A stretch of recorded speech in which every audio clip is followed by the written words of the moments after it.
ಎಲ್ಲಾ ಹಾನಿಯಿಂದ ಕೂದಲನ್ನು ರಕ್ಷಿಸುತ್ತೆ. ಬರೀ Amrut noni reach root premium hair oil.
ವಿಧಾನಸಭೆ ಮತ್ತು ವಿಧಾನ ಪರಿಷತ್ತಿನ ಶಾಸಕರೆಲ್ಲರೂ ಕೂಡ ವೇದಿಕೆ ಮೇಲೆ ಬರಬೇಕು. ಬೇರೆ ಗೋಪಾಲಕೃಷ್ಣ ಅವರು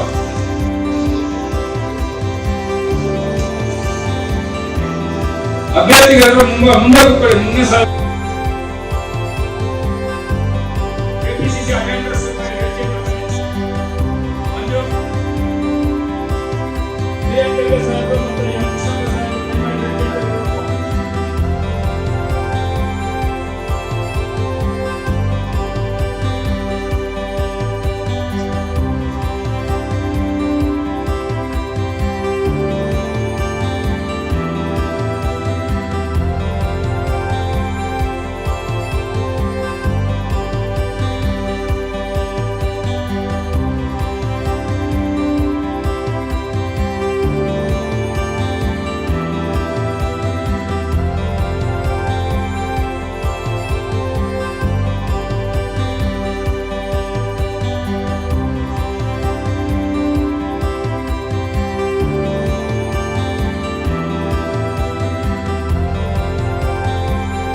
ಸೇವೆಯ ನಂತರ ಸ್ವಯಂ ನಿವೃತ್ತಿಯನ್ನು ಪಡೆದು ಸ್ವತಂತ್ರವಾಗಿ 2012ರಲ್ಲಿ ನಾನು ಮಂಗಳೂರಿನವರೇ, ನನ್ನ ಕ್ಷೇತ್ರ. ಅವರು ಸ್ವತಃ ಇಂಟೆಲಿಜೆನ್ಸ್ ವರದಿನ ನೋಡಿಕೊಂಡು ಸೋರ್ತೇವೆ ಅಂತ ಹೇಳಿ ಅವರ ಬಲ ಪ್ರಯೋಗವನ್ನ ಮಾಡಿ 170 ಮತಗಳ ಅಂತರದಲ್ಲಿ ನಮ್ಮನ್ನು ಸೋಲಿಸಿದ್ರು. ಎರಡನೇ ಚುನಾವಣೆ ಕಳೆದ ಬಾರಿ ಮಾನ್ಯ ಸಿದ್ದರಾಮಯ್ಯನವರು ಮುಖ್ಯಮಂತ್ರಿ ಆಗಿದ್ರು. ನಾವು ಕ್ಯಾಂಪೇನ್ ಸ್ಟಾರ್ಟ್ ಮಾಡಿದಾಗ ಎರಡನೇ ಬಾರಿ ಗೆಲ್ತೀವಿ ಅಂತ ನೋಡಿದಾಗ ನಮ್ಮ ದುರದೃಷ್ಟವಶಾತ್ತು ಜೂನ್ 8ಕ್ಕೆ ನಮ್ಮ ಚುನಾವಣೆ ಇತ್ತು. ಮೇ 16ಕ್ಕೆ ಕುಮಾರಸ್ವಾಮಿ ಅವರು ಕೊಲಿಷನ್ ಗವರ್ಮೆಂಟ್ ಬಂದು ಅವರ ಅಭ್ಯರ್ಥಿಗೆ ಅದು ಲಾಭ ಆಯಿತು. ಈ 3ನೇ ಬಾರಿಗೆ ನಮಗೆ ಪಕ್ಷ ಅವಕಾಶವನ್ನು ಕೊಟ್ಟಿದೆ. ನಮಗೆ 2 ಚುನಾವಣೆಗಳಿದೆ. ಈ ರಾಜ್ಯದಲ್ಲಿ 3 ಪದವೀಧರ ಕ್ಷೇತ್ರ ಮತ್ತು 3 ಶಿಕ್ಷಕರ ಕ್ಷೇತ್ರದ ಚುನಾವಣೆಗಳಿದೆ. ಅದರಲ್ಲಿ ಶಿಕ್ಷಕರ ಕ್ಷೇತ್ರದ ಮತದಾರ ಯಾರು ಅಂತ ಹೇಳಿದ್ರೆ ಶಿಕ್ಷಕರು ಮಾತ್ರ ಮತದಾರರು.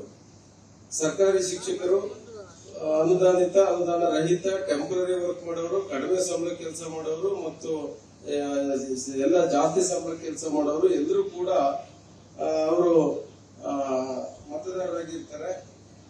ಮತ್ತು ಈ ಸಂದರ್ಭದಲ್ಲಿ ಹಾಗಾಗಿ ನಮ್ಮ ಮತದಾರರು ಪ್ರಾಥಮಿಕ ಶಾಲಾ ಶಿಕ್ಷಕರು ನಮಗೆ ಮತದಾರರಲ್ಲ, ಅವರೊಬ್ಬರು ಹೊರತುಪಡುತ್ತಾರೆ. 8ನೇ ತರಗತಿ ಮೇಲ್ಪಟ್ಟು ಯಾರೆಲ್ಲ ಪಾಠವನ್ನ ಮಾಡ್ತಾ ಇರ್ತಾರೆ, ಬೋಧನೆಯನ್ನ, ಅವರು ನಮ್ಗೆ ಮತದಾರರಾಗಿರ್ತಾರೆ. ಯಾಕೆಂತ ಹೇಳಿದ್ರೆ ಗೊಂದಲ ಮಾಡ್ಕೊಳ್ಳಿಕ್ಕೆ ಒಂದಿಷ್ಟು ಮಾಹಿತಿಯನ್ನ ಕೊಡುವ ಅಂತ ಹೇಳಿ ಬಹಳಷ್ಟು ಜನ ಗೊಂದಲದಿಂದ ಪದವೀಧರಕ್ಕೂ ನಾವು ಕನ್ಫ್ಯೂಸ್ ಮಾಡ್ಕೊಳ್ತಾರೆ. ನಮಗೆ ಹೈಸ್ಕೂಲ್ ಎಲ್ಲಾ ಟೀಚರ್ಸ್ಗಳು, ಜೂನಿಯರ್ ಕಾಲೇಜ್ಗಳು, ಪದವಿ ಕಾಲೇಜ್ಗಳು, ಸ್ನಾತಕೋತ್ತರ ಪದವಿಗಳು, ಇಂಜಿನಿಯರಿಂಗು, ಮೆಡಿಕಲ್, ನರ್ಸಿಂಗು, ಪಾಲಿಟೆಕ್ನಿಕ್, ಏನೆಲ್ಲ ಹೈಯರ್ ಎಜುಕೇಶನ್ಸ್ ಇದೆ ಅಬೌವ್ 8th ಸ್ಟ್ಯಾಂಡರ್ಡ್, ಅವೆಲ್ಲ ಶಿಕ್ಷಕರು, ಉಪನ್ಯಾಸಕರು ನಮಗೆ ಮತದಾರರಾಗಿರ್ತಾರೆ. ನನ್ನ ಜೀವನದಲ್ಲಿ ನಾನು ಮಾತ್ರವಲ್ಲ, ನನ್ನ ಕೂದಲು ಕೂಡ ಆಗಿರ್ಬೇಕು ಸ್ಟ್ರಾಂಗ್ ಅಂಡ್ ಸ್ಟೈಲಿಶ್. ಬರೀ Amrut noni reach root premium hair ಆಯಿಲ್ ನೊಂದಿಗೆ. Reach root premium hair oil. ಅವರು ಈಗಾಗಲೇ ಯಾರು ಅರ್ಜಿಯನ್ನ ಕೊಟ್ಟು ನೋಂದಣಿಯನ್ನ ಮಾಡಿದ್ದಾರೆ, ಮತದಾರರ ಪಟ್ಟಿಯಲ್ಲಿ ಸೇರಿದ್ದಾರೆ, ಅವರು ಮಾತ್ರ ಮತದಾರರಾಗಿರ್ತಾರೆ. ಎಲ್ಲ ಶಿಕ್ಷಕರು ಕೂಡ ಅವರು ಅರ್ಜಿಯನ್ನು ಕೊಟ್ಟಿರೋದಿಲ್ಲ. ಅರ್ಜಿಯನ್ನ ಕೊಟ್ಟರೆ ತಾಂತ್ರಿಕ ದೋಷಕ್ಕೆ ರಿಜೆಕ್ಟ್ ಆಗಿರ್ತದೆ. ಹಾಗಾಗಿ ಯಾರು ಮತದಾರರ ಪಟ್ಟಿಯಲ್ಲಿ ಇದ್ದಾರೆ ಅವ್ರಿಗೆ ಮಾತ್ರ ನಾವು ಕ್ಯಾನ್ವಸ್ ಅನ್ನ ಮಾಡಬೇಕಾಗ್ತದೆ. ನಮಗೆ ಪಕ್ಷದ ವತಿಯಿಂದ ನಮ್ಮ ಅದೃಷ್ಟ ಅಂತ ಹೇಳಿ ನಾನು ಅಂದ್ಕೊಳ್ತೇನೆ. ಕಳೆದ ಬಾರಿ ನಾನು ಒಬ್ಬ ವ್ಯಕ್ತಿಯಾಗಿ, ಒಬ್ಬಂಟಿಯಾಗಿ ನಾನು ಚುನಾವಣೆಯನ್ನ ಮಾಡಿದೆ. ಕೆಲವೊಂದು 10% ಮಾನ್ಯ ಟಿ.ಡಿ. ರಾಜೇಗೌಡರು MLA ಆಗಿದ್ರು ನಮ್ಮ ಚುನಾವಣಾ ಸಂದರ್ಭದಲ್ಲಿ, ಅವರು ಕೆಲಸವನ್ನ ಮಾಡಿಕೊಟ್ರು. ಮತ್ತೆ ಆ ರೀತಿಯಲ್ಲಿ ಬೆರಳೆಣಿಕೆಯ ಕಾರ್ಯಕರ್ತರು, ನಾಯಕರುಗಳು ಮಾತ್ರ ನಮಗೆ ಕೆಲಸವನ್ನ ಮಾಡ್ಕೊಳ್ಳಿಕ್ಕೆ ಸಾಧ್ಯ ಆಯಿತು. ಕಾರಣ ಪೊಸಿಷನ್ ಗವರ್ಮೆಂಟ್ ಇತ್ತು, ಕುಮಾರಸ್ವಾಮಿ ಕ್ಯಾಂಡಿಡೇಟ್ ಗೆಲ್ಲಿಸಲಿಕ್ಕೆ ಆಸಕ್ತಿ ಹೆಚ್ಚು ಇತ್ತು, ಅದು ಮೂಲ ಕಾರಣ. ಈ ಬಾರಿ ನಮಗೆ ಸುಮಾರು 15 MLAಗಳು ನಮ್ಮ ಕ್ಷೇತ್ರದಲ್ಲಿ ಇದ್ದಾರೆ. 15 MLAಗಳು ಕೂಡ ಬಹಳ ಸ್ಟ್ರಾಂಗ್ ಆಗಿದ್ದಾರೆ ಮತ್ತು ಪಕ್ಷ ನಿಷ್ಠೆಯಿಂದ ನಮ್ಮ ಅಭ್ಯರ್ಥಿಯನ್ನ ಗೆಲ್ಲಿಸಲೇಬೇಕು, ನಾನೇ ಅಭ್ಯರ್ಥಿ ಅನ್ನುವ ಮಟ್ಟಿಗೆ ನಮ್ಮ ಬೇಳೂರು ಗೋಪಾಲಕೃಷ್ಣ ಸರ್ ನಮ್ಮ ಕ್ಷೇತ್ರದವರು, ಅವರು ಕೂಡ ಇದ್ದಾರೆ, ರಾಜೇಂದ್ರ ಸರ್ ಇದ್ದಾರೆ, ನಮ್ಮ MLC ಸರ್ ಕೂಡ ಇದ್ದಾರೆ, ತುಕಾರಾಮ್ ಸರ್. ಹಾಗೆ ಸೊ ಎಲ್ಲರೂ, ಅದು ನಮ್ಗೆ ದೊಡ್ಡ ಲಾಭ. ನಮ್ಗೆ ಅದು ಹೊರೆ ಕಡಿಮೆ. ಎಲ್ಲಾ ಶಾಸಕರು ಹೇಳ್ತಾರೆ, ರಾಜೇಗೌಡರು ಸೇರಿದಂತೆ, ನಮ್ಮ ಗೋಪಾಲಕೃಷ್ಣ ಸೇರಿದಂತೆ, ಈ ನನ್ನ ಕ್ಷೇತ್ರವನ್ನ ಬಿಟ್ಬಿಡಿ, ನಾವು ಚುನಾವಣೆ ಮಾಡ್ಕೊಳ್ತೀವಿ, ಎಲ್ಲಿ ವೀಕ್ ಇದೆ ಅಲ್ಲಿ ನೀವು ನೋಡ್ಕೊಳ್ಳಿ ಅಂತ ಹೇಳಿ ಎಲ್ಲರೂ ಭರವಸೆ ಕೊಟ್ಟಿದ್ದಾರೆ. ಹಾಗಾಗಿ ಎಲ್ಲಾ ಜಿಲ್ಲೆಗಳಲ್ಲೂ ಕೂಡ ಉತ್ತಮವಾದ ವಾತಾವರಣ ಇದೆ. ನಿಮ್ಮಿಂದ ನಮ್ಗೆ ಆಗ್ಬೇಕಾಗಿರೋದೇನು ಅಂತ ಹೇಳಿದ್ರೆ, ನಿಮ್ಮ ಗ್ರಾಮಗಳಲ್ಲಿ ನಿಮ್ಮ ಫಾಲೋವರ್ಸ್ಗಳು, ನಿಮ್ಮ ಕೆಳ ಹಂತದ ಕಾರ್ಯಕರ್ತರುಗಳಿಗೆ ನಿರ್ದೇಶನಕ್ಕೆ ಅಂತ ಹೇಳಿ ವೃದ್ಧಾಪ್ಯದಲ್ಲಿ ಅವರ ಬದುಕಿಗೆ ಆಶ್ರಯವಾಗಿ ಅವರ ಸೇವೆಯನ್ನು ಪರಿಗಣಿಸಿ ಕೊಡುವಂತ ಒಂದು ಸೌಲಭ್ಯ, ಅದು ಪೆನ್ಷನ್. 1/4/2006ರಿಂದ ಆ ಓಲ್ಡ್ ಪೆನ್ಷನ್ ಸ್ಕೀಮ್ ಅನ್ನ ರದ್ದು ಮಾಡಿಬಿಡ್ತಾರೆ, ನ್ಯೂ ಪೆನ್ಷನ್ ಸ್ಕೀಮ್ ಅಂತ ಸ್ಟಾರ್ಟ್ ಮಾಡ್ತಾರೆ, NPS ಅಂತ ಹೇಳಿ, ಹೊಸ ಪಿಂಚಣಿ ಯೋಜನೆ ಅಂತ. ಇದನ್ನ ಮಾಡಿದವರು ಯಾರು ಅಂತ ಹೇಳಿದ್ರೆ ಫೆಬ್ರವರಿ 3, 2006ರಂದು, ದಯವಿಟ್ಟು ನೆನ್ಪಿಟ್ಕೊಂಡ್ರೆ ಒಳ್ಳೇದು ಹೇಳಲಿಕ್ಕೆ ಶಿಕ್ಷಕರಿಗೆ. ಫೆಬ್ರವರಿ 3, 2006ರಂದು ಮಾನ್ಯ ಕುಮಾರಸ್ವಾಮಿ ಅವರು ಮುಖ್ಯಮಂತ್ರಿ ಆಗ್ತಾರೆ, ಕೋಲಿಷನ್ ಗವರ್ಮೆಂಟ್ ಬರ್ತದೆ, ಮೊನ್ನೆ ಯಡಿಯೂರಪ್ಪನವರು ಉಪ ಮುಖ್ಯಮಂತ್ರಿ ಆಗ್ತಾರೆ ಫೆಬ್ರವರಿ ತಿಂಗಳಲ್ಲಿ. ಮಾರ್ಚ್ 31ಕ್ಕೆ ಆದೇಶ ಮಾಡ್ತಾರೆ, ನಿಮ್ಗೆ ಪಿಂಚಣಿ ಕೊಡೋದಿಲ್ಲ ನಾವು ಅಂತ ಹೇಳಿ. ಪಿಂಚಣಿ ಯೋಜನೆಯನ್ನ ಕೆತ್ಕೊಂಡಂತವರು ಮೊನ್ನೆ ಕುಮಾರಸ್ವಾಮಿ ಅವರು ಮತ್ತು ಯಡಿಯೂರಪ್ಪನವರು. 1/4/2006 ನಂತರ ಅಪಾಯಿಂಟ್ ಆದವರಿಗೆ ಯಾರಿಗೂ ಕೂಡ ಪೆನ್ಷನ್ ಇಲ್ಲ, ಓಲ್ಡ್ ಪೆನ್ಷನ್ ಇಲ್ಲ ಅನ್ನುವಂತ ಆದೇಶವನ್ನ ಮಾಡ್ತಾರೆ. ಇದು ಯಾಕೆ ಹೇಳ್ತಾ ಇದ್ದೀನಿ ಅಂತ ಹೇಳಿದ್ರೆ, ಬಹಳಷ್ಟು ನೌಕರಿಗೆ ಇದರ ಅವೇರ್ನೆಸ್ ಇಲ್ಲ. ಅದಕ್ಕೆ ನಮ್ಮ ಹಿಂದಿನ ಕಾಂಗ್ರೆಸ್ ಕ್ಯಾಂಡಿಡೇಟ್ಗಳು ನಾವು ಗೆಲ್ಲಿಲ್ಲ. 2018ರಲ್ಲಿ, 2012ರಲ್ಲಿ, 2006ರಲ್ಲಿ ನಾವು ಎಲ್ಲ ಒಂದೊಂದು ಮಾತ್ರ ಅಥವಾ ಶೂನ್ಯ ಸಾಧನೆಯನ್ನ ನಾವು ಟೀಚರ್ಸ್ ಅಂಡ್ ಗ್ರಾಜುಯೇಟ್ಸ್ ನಾವು ಕ್ಯಾಂಡಿಡೇಟ್ಗಳು ಮಾಡಿದೀವಿ ನಾವು 13-14 ಜನರಲ್ಲಿ ಬಹುಪಾಲು 12-13 ಜನ ಜೆಡಿಎಸ್ ಮತ್ತು ಬಿಜೆಪಿ ಅವರೇ ಗೆದ್ದಿರೋದು. ಅವರಿಗೆ ಕುಮಾರಸ್ವಾಮಿ ಅವರು ರದ್ದು ಮಾಡುವಂತ ವಿಚಾರವನ್ನ ಹರಡಿದ್ದಾರೆ. ಅದಕ್ಕೆ ಅವರು ಕಾಂಗ್ರೆಸ್ ವಿರುದ್ಧವಾಗಿ ಶಿಕ್ಷಕರು ಇಷ್ಟು ವರ್ಷಗಳು ಇದ್ರು. ನಿಮಗೆ ಓಲ್ಡ್ ಪೆನ್ಷನ್ ಸ್ಕೀಮ್ ಅನ್ನ ರದ್ದು ಮಾಡಿದ್ದು ಕುಮಾರಸ್ವಾಮಿ ಅವರು ಮತ್ತು ಯಡಿಯೂರಪ್ಪನವರು. ಅವ್ರಿಗೆ ನೀವು ಆ ಅಭ್ಯರ್ಥಿಗೆ ವೋಟ್ ಹಾಕ್ತೀರಾ ನೀವು ಅಂತ ಪ್ರಶ್ನೆ ಮಾಡಿದ್ರೆ ನೀವು ಬೇಕಿದ್ರೆ ಗೂಗಲ್ ಸರ್ಚ್ ಹೊಡಿರಿ. Who introduce NPS, who was the chief minister, who was the deputy chief minister. Central ನಲ್ಲಿ 2004ರಲ್ಲಿ ಮೊನ್ನೆ ವಾಜಪೇಯಿ ಅವರು ರದ್ದು ಮಾಡೋದನ್ನ ಓಲ್ಡ್ ಪೆನ್ಷನ್ ಸ್ಕೀಮ್ ಅನ್ನ. ಆ ಅವೇರ್ನೆಸ್ ಬಂದ್ರೆ 50% ಅವರ ವಿರುದ್ಧವಾಗಿ ಮತ ಹಾಕ್ಲಿಕ್ಕೆ ಶಿಕ್ಷಕರೇ ತೀರ್ಮಾನ ತಗೊಳ್ತಾರೆ. ಆ ಒಂದು ಅವೇರ್ನೆಸ್ ಅನ್ನ ಮಾಡಿ ನಮ್ಮ ಪ್ರಣಾಳಿಕೆಯಲ್ಲಿ MLA ಚುನಾವಣೆಯಲ್ಲಿ ನಾವು NPS ಅನ್ನ ರದ್ದು ಮಾಡ್ತೀವಿ ಅನ್ನುವಂಥದ್ದನ್ನ ನಾವು ಪ್ರಣಾಳಿಕೆಯಲ್ಲಿ ಸೇರಿಸಿಕೊಂಡಿದ್ದೀವಿ. ನಾವು 5 ಗ್ಯಾರಂಟಿಗಳನ್ನ ಕೊಟ್ಟಿದ್ದೀವಿ. ಮುಂದಿನ ಗ್ಯಾರಂಟಿ ಸರ್, ಹೌದು ಸರ್, ನಮ್ಗೆ ಒಂದು ಮಾಹಿತಿಯನ್ನ ನೆನಪು ಮಾಡಿದ್ರು ಮಾನ್ಯ TD ರಾಜೇಗೌಡ ಸರ್. ಏನಂತ ಹೇಳಿದ್ರೆ 1-4-2006ಕ್ಕೆ ನಂತರ ಅಪಾಯಿಂಟ್ ಆದಂತವ್ರಿಗೆ ಕೊಡ್ತಾ ಇರಲಿಲ್ಲ. ಅದರಲ್ಲಿ 2 ಬ್ಯಾಚ್ ಇತ್ತು. ಒಂದು ಪ್ಯೂರ್ಲಿ 1-4-2006 ನಂತರ ನೋಟಿಫಿಕೇಶನ್ ಆಗಿ ನಂತರನೇ ಅಪಾಯಿಂಟ್ ಆದಂತವ್ರಿಗೆ ಒಂದು ಬಗೆಯ OPS ರದ್ದತಿ. ನೋಟಿಫಿಕೇಶನ್ ಏಪ್ರಿಲ್ 2006ಕ್ಕಿಂತ ಮುಂಚೆ ಆಗಿ ಅಪಾಯಿಂಟ್ಮೆಂಟ್ ಪ್ರೋಸೆಸ್ ಸ್ಟಾರ್ಟ್ ಆಗಿ ಅವರು ಮೊನ್ನೆ DK ಶಿವಕುಮಾರ್ ಅವರು ನಮ್ಮ ಕಾಂಗ್ರೆಸ್ ಸರ್ಕಾರ ಈ ತೀರ್ಮಾನಕ್ಕೆ ಬಂದಿದೆ. 2ನೇ ಹಂತಕ್ಕೆ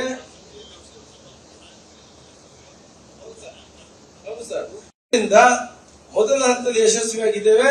2ನೇ ಹಂತದಲ್ಲಿ ಎಲ್ರಿಗೂ ಕೂಡ ನಾವು OPS ಮರುಜಾರಿ ಮಾಡ್ತೇವೆ ಅನ್ನುವಂತ ಆಶ್ವಾಸನೆಯನ್ನ ಕೊಟ್ಕೊಂಡ್ರೆ ಮತ್ತು ಪ್ರಮೋಟಿವ್ಸ್ಗೆ ಟೈಮ್ ಬಾಂಡ್ ಸಮಸ್ಯೆ ಇದೆ. ನಾನು ಈಗ ಖಾಲಿ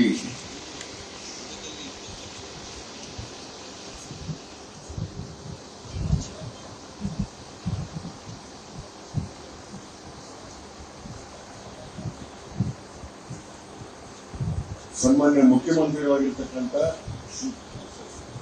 ಸಿದ್ದರಾಮಯ್ಯನವರು ವೇದಿಕೆಗೆ ಆಗಮಿಸ್ತಾ ಇದ್ದಾರೆ. ತಮ್ಮೆಲ್ಲರ ಪರವಾಗಿ ಅವ್ರನ್ನ ವೇದಿಕೆಗೆ ಸ್ವಾಗತವನ್ನು ಮಾಡ್ತಾ ಇದ್ದಾರೆ.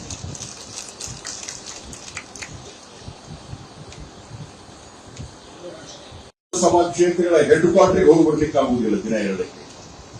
ಹಾಗಿರುವಾಗ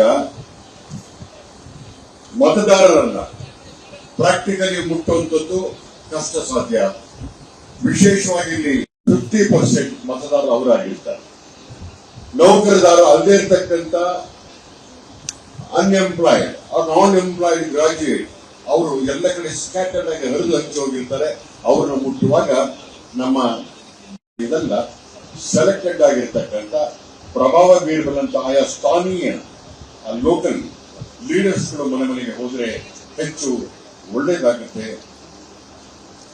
ನನ್ನ ಕ್ಷೇತ್ರ ಅಂತೂ ಗೆಲ್ಲೋ ಸಾಧ್ಯತೆ ಇದೆ. ಆ ಕಾರಣಕ್ಕೆ ನಮ್ಮ ಎದುರಾಳಿಗಳು ಬಹಳ ಚಾಣಾಕ್ಷರಿದ್ದಾರೆ. ಆ ಚಾಣಾಕ್ಷರ ಏನು ಅಲ್ಲಿಂದ ನೋಡಿ ಬಂದವರು ನಾನು. ಹಾಗಾಗಿ ನಿಮ್ಮ ಶ್ರಮ ನಿಮ್ಮ ಆಶೀರ್ವಾದ ಮೇಲಾಗುತ್ತೆ. ಪಕ್ಷ ಮತ್ತು ಹೆಚ್ಚು ಮತದಾರರು ನಮಗೆ ನೌಕರರು. ಪ್ರಣಾಳಿಕೆಯನ್ನು ನಾವು ಹೇಳಿದ್ದೇವೆ NPS ಮತ್ತು OPS ಅದ್ರ ಬಗ್ಗೆ ಒಂದು ಸಮಿತಿ ಕೂಡ ತಾವು ಮಾಡಿದ್ದೀರ.